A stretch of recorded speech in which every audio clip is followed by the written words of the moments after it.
something fucking horrible going on in China, and I want to play a quick clip from Young Turks that covers this because some sick shit going on in China, Papo. I'm trying to understand the headliner you got on this thing.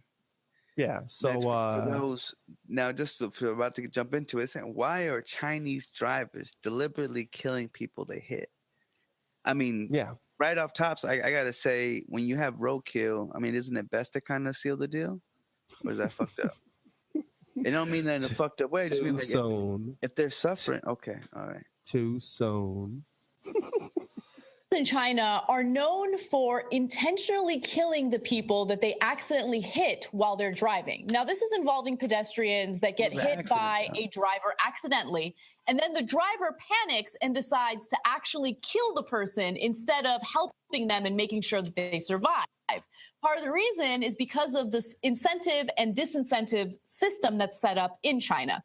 Now, Jeffrey Sant from Slate wrote about this, and he actually taught in China for quite some time, and he experienced this firsthand. And then he came across a number of surveillance videos posted online that showed drivers intentionally killing the people that they accidentally hit. Now, here's what he had to say about it. In China, drivers who have injured pedestrians will sometimes then try to kill them. And yet, not only is it true, it's fairly common. Security cameras have regularly captured drivers driving back and forth on top of victims to make sure they are dead. The Chinese language even has an adage for this phenomenon. It is better to hit to kill than to hit and injure. That is so perverse, man. Damn. When the culture has gotten that corrosive in this particular regard, that there's a saying about it. Like, if you're going to hit someone with your car, make sure you kill them, right? Mm-hmm. And it's same logic when they break into your house. Not just in China. He experienced it originally in Taiwan. Mm-hmm. And for whatever reason, they had the same law there, obviously same region there. And one set of laws is going to influence the others. And it happens from time to time. Not necessarily the case, but it was in this case. And he talked about his time in Taiwan as well. So he says in Taiwan, if you cripple a man, you pay for the injured person's care for a lifetime. But if you kill the person, you only have to pay once, like a burial fee.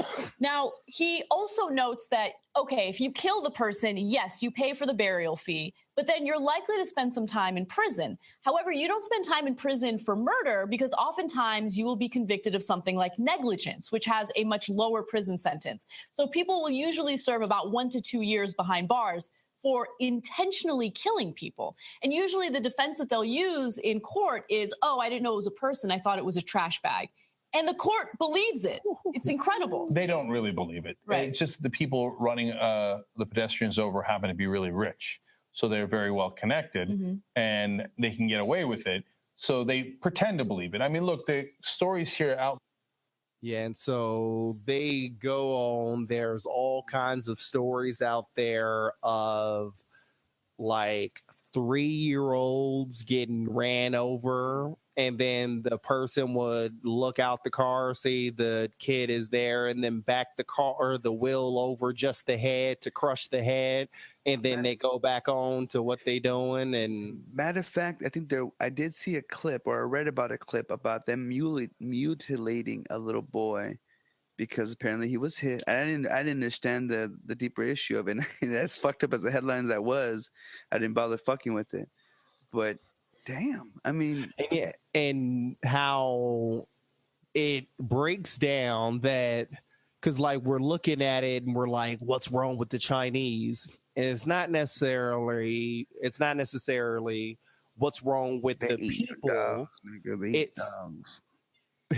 No, it's not necessarily what's wrong with the people. It's what's wrong with the system over there. The system is set up where if you run somebody over, you cripple them, you have to take care of them for the rest of their life. But if you kill the motherfucker, you only have to pay once. And there was a story of somebody who got ran over at a young age, and I think the person ended up having to pay like $500,000 over the course of this person's lifetime. And so you're forever in debt, financial debt to this person. So these people have learned to, oh, if I run you over, I'm gonna kill you because I can't afford to keep paying for you. I mean, kind of in the same sense, and I kind of shouted this out earlier during the video, was if you have an intruder come in, what's that one unwritten rule that if they come into your property, you can kill them? Because if they were to fucking trip on a goddamn controller, they can sue you for breaking into your goddamn house and hurting themselves because you're liable. But breaking and entering and being a pedestrian walking down the street, I mean, is quite different. Unless it was one of those thugs. One of those thugs. But it's a damn shame. And it just shows you how cold the human race could become in situations like that.